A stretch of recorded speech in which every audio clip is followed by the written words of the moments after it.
দেখুন, আজ এই অনুষ্ঠান আমি শুরু করব কয়েকটা ছবি আপনাদের সামনে রেখে। এই ছবি 1991 সাল, সেলিমপুর, মমতা বন্দ্যোপাধ্যায়, পাশে মদন মিত্র।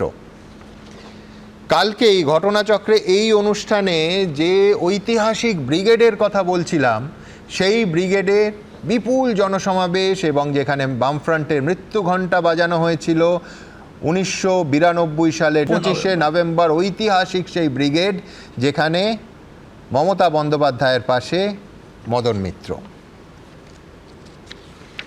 সিঙ্গুর আন্দোলনের সময় মমতা বন্দ্যোপাধ্যায়ের পাশে মদন মিত্র। এই ছবিটা ঐতিহাসিক বহু কারণে। এক হচ্ছে, হাজরা মোড়ে মমতা বন্দ্যোপাধ্যায় যখন মার খেলেন তখন রাজ্যের প্রাক্তন মুখ্যমন্ত্রী প্রফুল্ল সেন তাকে দেখতে গেছিলেন এবং সেখানেও কমন ফ্যাক্টর একজনই মদন মিত্র। এই ছবিটাও সম্ভবত লালবাজারে যেদিন প্রহিত হয়েছিলেন মমতা বন্দ্যোপাধ্যায়, একদম একেবারে তরুণ পরেশ পাল, তরুণ শোভনদেব চট্টোপাধ্যায়। আবার বলছি, এই এতগুলো মমতা বন্দ্যোপাধ্যায়ের কেরিয়ারের ঐতিহাসিক সন্ধিক্ষণে যে মানুষটা কমন ফ্যাক্টর, তার নাম মদন মিত্র। আর সেই মদন মিত্র কালীঘাট তৃণমূলের হাত ছাড়লেন।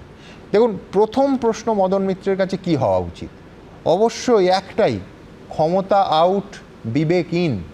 যেই ইডির নোটিশ মদন মিত্রের পরিবারের সদস্যদের হাতে পড়ল, অমনি অবশ্যই পুরো নিয়োগ দুর্নীতি মামলায় কামারহাটির সেই দাপুটে বিধায়ক মদন মিত্র, মমতা বন্দ্যোপাধ্যায়ের কেরিয়ারের সঙ্গে ওতপ্রোতভাবে যিনি যুক্ত, তিনি কালীঘাট তৃণমূলের হাত ছাড়লেন। সেই জন্য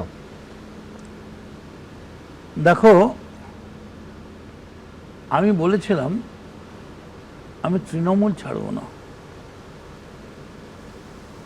ভারতবর্ষের সংবিধান, পল সায়েন্স সব কিছু মেনে যদি তুমি দেখো, আমি কিন্তু তৃণমূল ছাড়িনি। বরং সত্যি কথা তোমায় বলবো, হ্যাঁ, যদি আমার ভুল না হয়, হ্যাঁ, তাহলে আমি অন্তত 8 থেকে 9 বছর বাদে তোমার সঙ্গে আমি এই প্রোগ্রাম করতে এসেছি। একদম।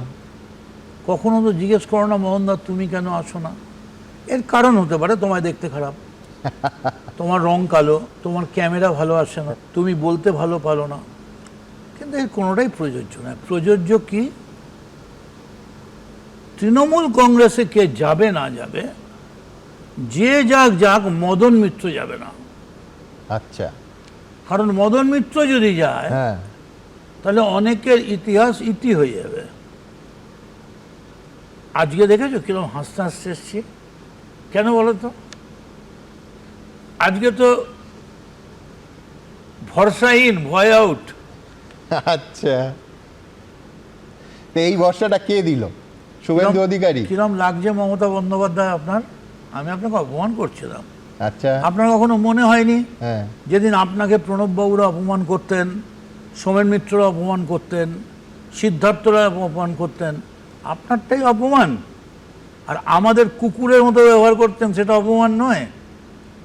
তারপরও এতদিন বাড়ির কুকুরের মতো, পাপোশের মতো পড়ে থেকেছি। এই ভয় শুভেন্দু দেয়নি, এই ভয় আমায় দিয়েছে পশ্চিমবঙ্গের মানুষ, যারা বলছে যে ইতিহাস কখনো সিস্টেমে পাল্টায় না। ঠিক মনন্দা, কিন্তু আমি বলছি যে ঋতব্রত তৃণমূলে বা ঋতব্রতর সঙ্গে গিয়ে ভরসা ইন হলো, ভয় আউট হলো, মানে এটা একটা ফর্মুলা হলো। কিন্তু নিশ্চয়ই, তার কারণ আমি আজকে আসতে পারতাম না। হ্যাঁ, আমি যদি কিন্তু এটা আমায় বিশ্বাস করতে বলো যে মদন মিত্র শুধু স্টুডিওতে আসবে বলে তার এতদিনের অ্যাসোসিয়েশন, এতদিনের দল, এতদিনের অ্যাসোসিয়েটদের ছাড়লো? না না না, আমি তা বলিনি। তাহলে প্রথম আমি যেটা বলতে চাইছি, হ্যাঁ, যে যদি আমি বলতাম হ্যাঁ, মমতা ব্যানার্জিকে যে আজকে আমি যাব, হ্যাঁ, আমাকে সুমন অনেকদিন ধরে বলে, হ্যাঁ, তুমি একটা কাজ করো, ইউ টক টু অভিষেক, আচ্ছা, টক টু এবি। হ্যাঁ, এবি বলতো টক টু ডেরেক। আমি চাকর নাকি?